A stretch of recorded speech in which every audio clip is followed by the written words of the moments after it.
There's a real disorientation that occurs when the ego begins to disappear. When the ego falls away, the personal will or egoic will also falls away. And this can be very disorienting for a human being. That which oriented our lives is no longer there. The beliefs, opinions, motivations are now seen as empty. And this is true whether it's a complete falling away or a momentary transcendence, where the ego is transcended temporarily. In either case, we begin to realize that everything that motivated us was self-centered. It's all about wanting and not wanting something, or liking and not liking in particular experiences or states of mind. It's the mind that believes that happiness will only come if X happens or Y doesn't happen. There's no judgment about any of this. It's just what's unfolding. When we live in and believe the dream state to be true, we can only be fueled and propelled by the dream state. And what I mean by dream state here is the state where we perceive separation and believe that we are a separate being. So when we believe this, we're totally motivated by possession, success, praise, status, and so forth. When we're awake, these things no longer have any hold over us and they don't provide any motivation to move us through life. You know, at this point, I usually get asked if it means we no longer have a personality, or no longer have emotions, or no longer have any motivation to do anything. In many ways, the personality remains as it was. It's the identification with the egoic mind that falls away. You could say a personality is inherent within every unique human being. Perhaps you see this with your dog or cat.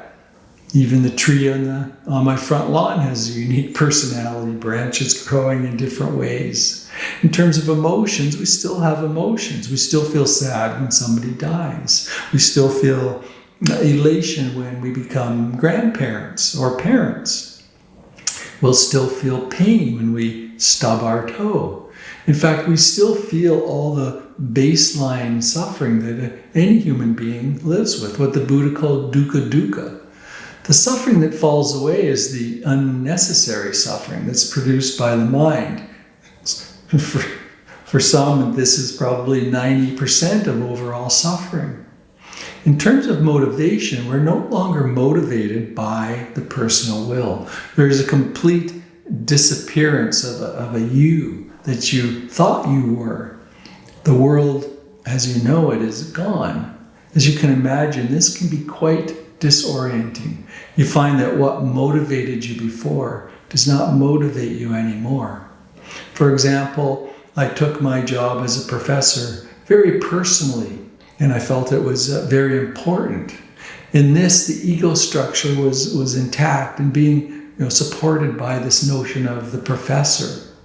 Because the job as professor was a core element of my egoic structure, when it fell away, there was no motivation to be a professor anymore. The self-centered energy that was propelling it was simply gone. I was disoriented for some time as I didn't know what to do, what occupation or job I should do. I was still quite young, in my early 50s, and I was basically unemployed. What I was to do eventually appeared. I began teaching mindfulness courses and then the Dharma. And when the ego falls away and we directly realize our true nature, we find that everything that derived its energy from our egoic structure is no longer interesting, but other things are. So awakening has these two aspects to it. On the one hand, it can feel very blissful and fulfilling, and on the other hand, it can feel very disorienting.